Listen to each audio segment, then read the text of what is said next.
we have a constituency of men who are privileged, but they don't want to accept their privilege. But also calling out the oppressive systems and structures that work against women and girls. And for the fact also, being also radical and talking about my own rights as a girl or as a woman, young woman. And also at the same time about my politics of choice.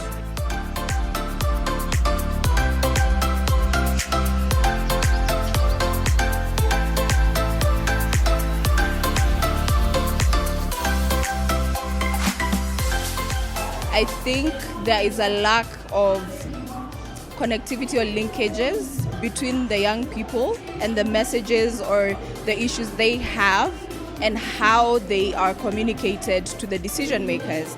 There was that clear distinction. We saw it on day one. We had our commitments, but there haven't been really any opportunities or platforms where young people had that opportunity to have that dialogue. I think another thing that's coming out very strongly is our understanding of postmodern colonialism. And this has been in the way things have been conducted and also how relations have been in some instances, not in the Nairobi Summit's entirety, but there have been such cries from different actors, especially Kenyan civil society actors and young persons. So just to interrogate where we stand as civil society, as actors, as population specialists, demographers, state actors, activists, in terms of some of these key issues that we say we work on and how we portray them in practice.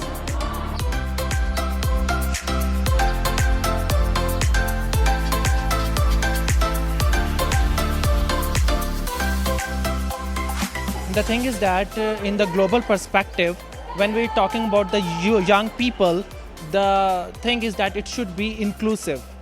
But I feel that the marginalized people are still not so visible in the commitments, like specifically the sexual and gender minorities, because we need to make more strong voices to include their representation, and in commitments that we are going to make, we should make it compulsory that to include all the young people regardless of their gender, sexual orientation and other statuses. The young people from their community represent their voices by themselves.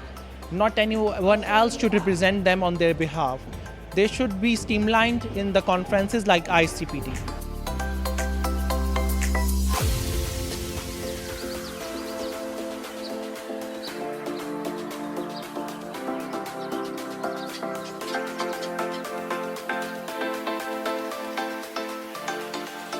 Wow, this summit is so significant for young people. I think it's really only for young people. If I'm to think about what the decisions taken here really mean, it's really about the lives and the futures of young women and girls, young people in general. So that's really, to me, what this summit is about.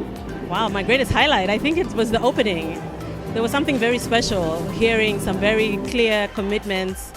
And I loved what Natalia Kanem said, the director of UNFPA. She said reproductive rights cannot be negotiated. That to me just set the tone for this entire summit, and I'm so glad that she said that, because I think that set the tone. Nobody's going back from that. Yeah.